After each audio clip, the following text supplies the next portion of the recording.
podcast Energia em Debate no CONIBEM recebe agora o ex-ministro Bento Albuquerque, considerado uma das maiores autoridades do setor, mas que é reconhecido também uma pessoa que deu uma grande contribuição na construção de novas leis e ferramentas de planejamento.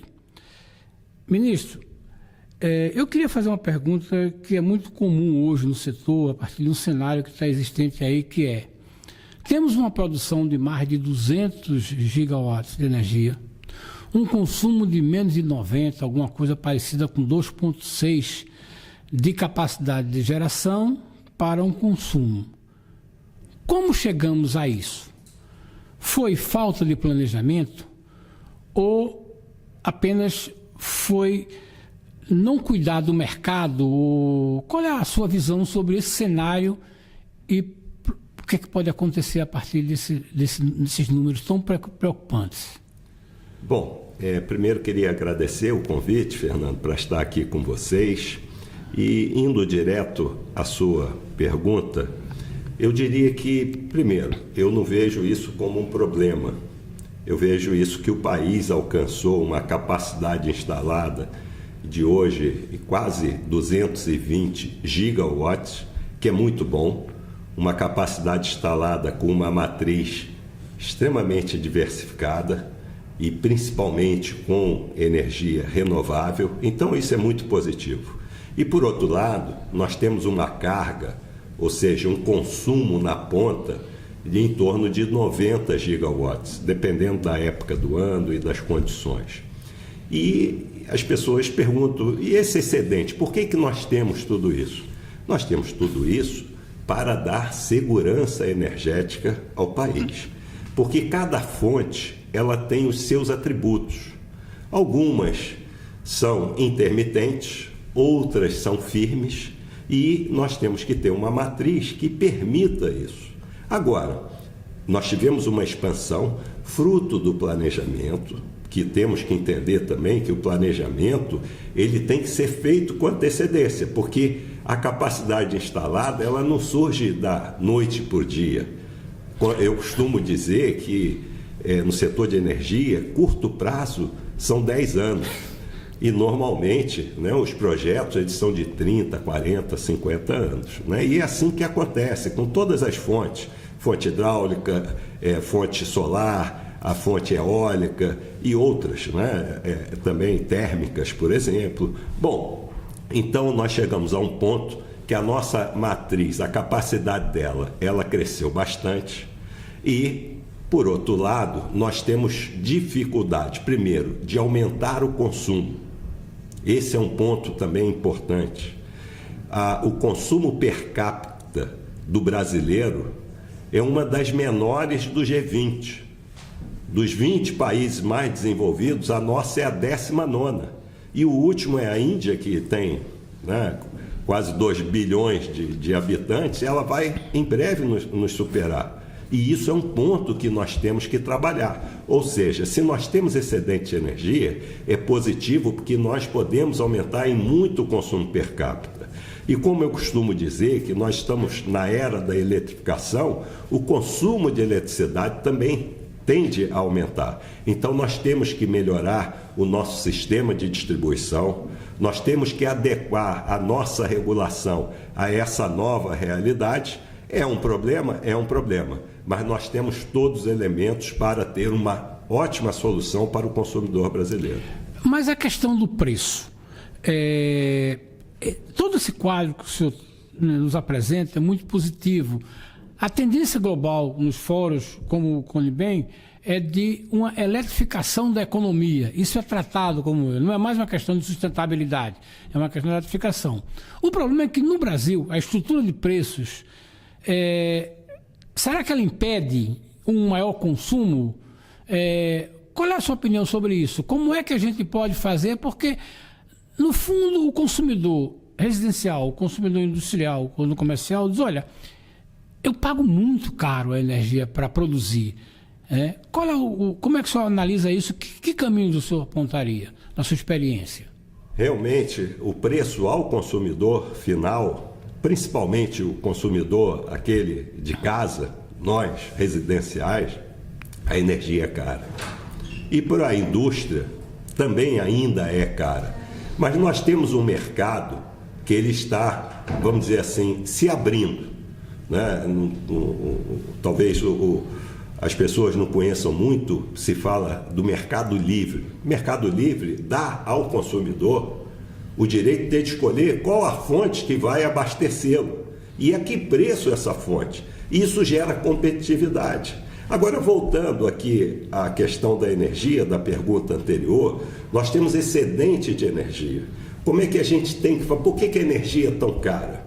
Primeiro, que na conta do consumidor tem lá uma parcela chamada de CDE, que é a Conta de Desenvolvimento de Energia, energético, que isso aí hoje ocupa grande parcela. Isso aí foram incentivos que foram feitos para que a gente hoje tivesse uma matriz. Então está na hora de rever isso. Esse é um primeiro ponto. E criar as condições para que o consumidor ele tenha acesso, haja maior competitividade no setor, que aí não tenho dúvida que todos vão ganhar com isso. Quem gera vai vender mais energia, ou seja, vai ter um maior retorno, e o consumidor vai ter preços mais acessíveis para que ele possa desempenhar as suas atividades, sejam elas residenciais ou sejam elas comerciais ou industriais. O senhor me dá a oportunidade de perguntar por onde começar. Como estabelecer uma rota ou uma curva de baixa do tamanho do subsídio que o Brasil forneceu e ainda fornece? Lembrando que a maioria dos investimentos em energias renováveis foram feitos com subsídio, que se queixam hoje da dificuldade de entregar energia, e que o setor de energia distribuída, chamada GD, teve um crescimento maior do que o planejado. E aí, como estabelecer uma rota de descida ou de redução dos subsídios? Existe essa possibilidade? Existe esse aporte, esse caminho? Quer dizer, tem que existir. Tem que existir. Né? Isso aí, primeiro que não existe uma fórmula para você resolver. Vamos aplicar essa fórmula. E esse desafio que o Brasil está enfrentando, o mundo todo já vem enfrentando. Da China aos Estados Unidos, né? Países mais desenvolvidos ou desenvolvidos. E aqui na Europa, esse problema também existe. No Reino Unido, na Irlanda, isso está ocorrendo em tudo quanto é lugar. E no Brasil também. Né? Mas nós temos um setor elétrico organizado. A Agência Nacional de Energia Elétrica, a ANEEL, foi a primeira agência reguladora a ser criada no país.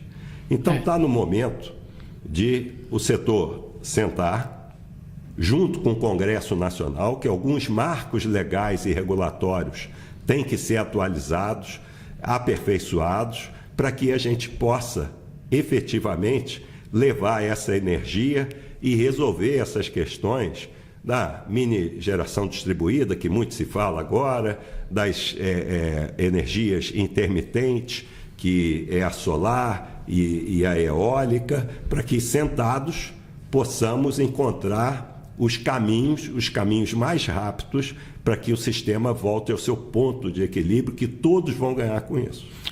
Agora, uma coisa que o senhor fala nas suas respostas anteriores tem muito a ver com essa capacidade de regulação. Qual a sua opinião? A ANEEL e os outros instrumentos perderam capacidade de planejamento e que isso redundou em queixas, por exemplo, o INS se queixa de que não pode controlar a GD. Nós perdemos capacidade de planejamento ou perdemos capacidade de regulação? Nós perdemos, né? Aqui não vai nenhuma crítica, mas a nossa capacidade de governança. Nós temos ótimas empresas, como a empresa de pesquisa energética, nós temos uma agência reguladora com quadros maravilhosos, que é a ANEEL, mas não temos os recursos suficientes, recursos humanos e recursos também financeiros, para que essas empresas e essas agências possam efetivamente realizar o seu trabalho, que é fundamental para a estabilidade do setor elétrico, que é o que nós estamos discutindo aqui no momento. O senhor acha que o caminho que devemos começar é, naturalmente, essa questão de devolução do poder das agências, devolução da capacidade financeira e uma capacidade maior de conversa com o Congresso. Diante desse quadro, o senhor traça uma questão sobre o planejamento. Ainda é possível se falar em planejamento decenal ou chegou a hora que até 20 anos, que é uma experiência brasileira que não tinha nos outros países, ou a gente vai ter que começar a trabalhar em períodos mais curtos, revisando isso e combinar isso com a legislação que obrigue ou que determine isso? Qual o seu sentimento olhando para o futuro? Já existe. Quando eu falo que nós temos que aperfeiçoar a nossa governança, né, nós temos que ser fiéis àquilo que já existe. Nós temos, e isso é uma referência mundial, como diz o Dr. Reive Barros, um planejamento decenal, que é o PDE, e um planejamento nacional de expansão de energia, que é o PNE, que é de 30 anos. E está previsto que o PDE ele seja revisto anualmente. Então não vamos esperar 10 anos, é anualmente. Às vezes, isso não é feito. Ah, certo. E isso é muito ruim. Aí é que eu volto à questão da governança. Porque isso, primeiro, você aperfeiçoa um instrumento importantíssimo e você dá previsibilidade ao mercado não só de consumo, mas ao mercado investidor, que é fundamental para a expansão do nosso sistema. Então, os instrumentos já existem. O plano é de 30 anos, a revisão dele é a cada 5 anos, ou quando se fizer necessário. A gente tem visto aí o advento de novas tecnologias que estão transformando o setor elétrico no mundo todo, inclusive no Brasil. Nós temos que ter mais eficiência energética, nós temos que melhorar os nossos grids, modernizar os nossos grids de distribuição. Não adianta você ter só a geração, você tem que ter a forma de distribuir isso da forma mais eficiente. Nós temos muita perda no sistema, e perda significa que você está levando a energia mais cara para o consumidor. Então, os instrumentos já existem, nós temos que utilizá-los para obter os melhores resultados. Quando o senhor fala de perdas, é uma questão importante, porque nós temos um sistema que foi estruturado por grandes distâncias, geração num ponto e consumo em outro, isso que gera perda. Mas há uma tendência agora de que os investimentos sejam feitos ou alocados em lugar que possam ser consumidos rapidamente. Seria a hora de construir, melhorar o sistema de transmissão, para que ele tenha mais flexibilidade em regiões como o Nordeste, de ter linhas mais curtas, mas que essa capacidade entregue no setor elétrico, entregue no consumidor, seja ele dele, ou seria o outro caminho que pode conviver, que é da nova geração e mais energia ser feita diretamente no lugar que vai ser consumida? Eu acho que isso é essencial. Já há um conhecimento e um sentimento que nós temos que ir por esse caminho. A energia, nós temos uma sobreoferta de energia no Nordeste. No Nordeste, esse é o quadro real. Quando se fala disso aí, é exatamente isso. Então, não é uma questão apenas de distribuição ou de transmissão de energia. Nós temos essa energia? Temos. E como é que nós podemos utilizar isso economicamente em benefício da região? Seja por meio da industrialização, melhores serviços, dentro do potencial que cada região do país tem. Então, isso é fundamental, né? O Brasil já estuda há algum tempo os leilões regionais, que é justamente para atender isso. Você aí vai reduzir o custo, você vai gerar aquilo que efetivamente você precisa e não vai gastar muito com transmissão de energia. Em 2020 e 2021, que nós tivemos a crise hídrica, que foi a maior crise hídrica que o país já passou, o Nordeste foi fundamental com as suas fontes renováveis, solar e eólica, para que a gente não tivesse racionamento de energia.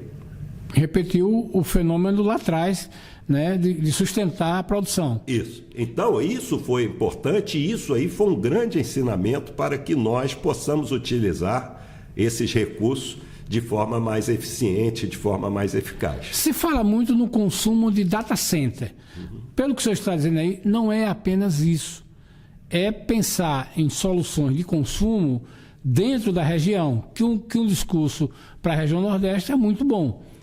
O caminho é o data center ou o senhor vê outras opções para o futuro? É também o data center. Você pode levar o data center, ele tem um grande consumo de energia, 24/7, 365 dias por ano.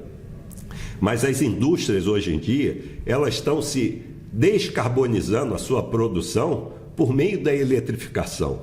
Então isso pode e vai atrair certamente investimentos, deslocamento de indústrias para aproveitar essa oferta de energia e a baixo custo para que elas possam exercer a sua atividade econômica. Então, olha, soluções nós temos diversas, né? Nós temos que ter respeito ao planejamento, né? E governança para que isso possa efetivamente criar um ambiente de negócios que você tenha segurança jurídica, segurança regulatória e previsibilidade. Isso é que vai atrair o investidor e é isso que vai ser uma ferramenta importante na solução dessa questão que hoje, a princípio, nos aflige, mas como eu disse, é um bom problema você ter sobre-oferta de energia. Uma questão que nós estamos aproximando do fim é sobre essa questão que nós abordamos no começo.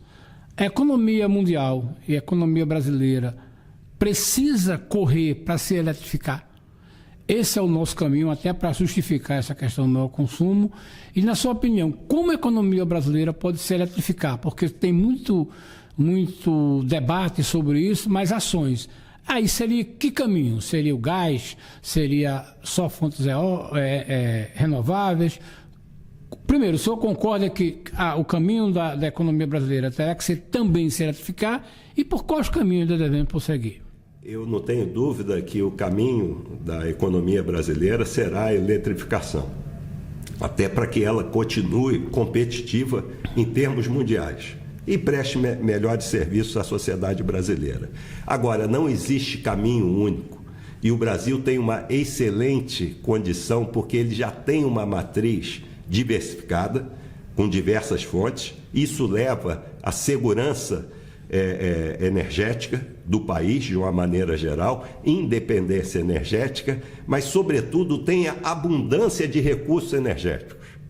Então, a situação do país é extremamente favorável, não só no aspecto interno, mas também no aspecto externo, em atrair investimentos aqui e ser também um grande ator global no fornecimento de energia, que aí vai de toda a sorte, do hidrogênio, vai também do gás, que nós temos grandes reservas e nós podemos tornar essas reservas não só debaixo da terra, mas também em benefício desse processo de transição. Então, a transição energética, ela se dará no mundo todo, principalmente em países com potencial como o Brasil tem, com uma matriz diversificada que traga não só segurança energética, resiliência energética e sustentabilidade.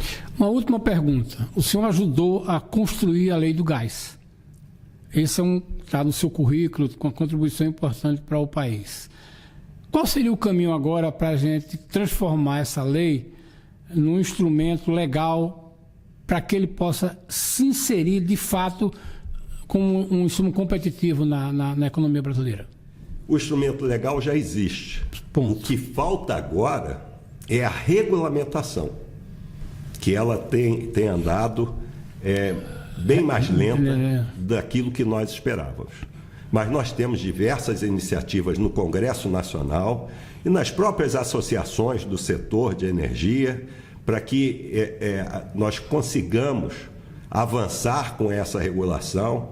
E a situação não é tão ruim assim. Nós temos diversos novos agentes entrando no mercado, mas nós temos que andar numa velocidade maior e todos os gargalos e as necessidades já estão identificadas. Então, é a questão de implementar, e eu vejo isso com otimismo, porque o Congresso está atento a isso, e há também, por parte dos setores envolvidos, seja os consumidores, seja os produtores, para que isso alcance um ponto de equilíbrio e em benefício de todos. Nós começamos com o ex-ministro Bento Albuquerque, que nos falou sobre as perspectivas do setor elétrico e de geração de energia no Brasil. Ministro, muito obrigado. Eu aqui agradeço, Fernando, a oportunidade.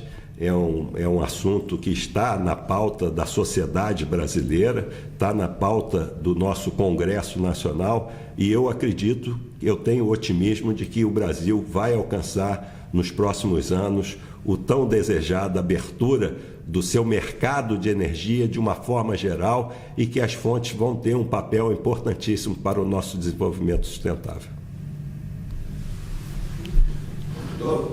Gostou? Pronto. Deu para atender? Entendeu, né?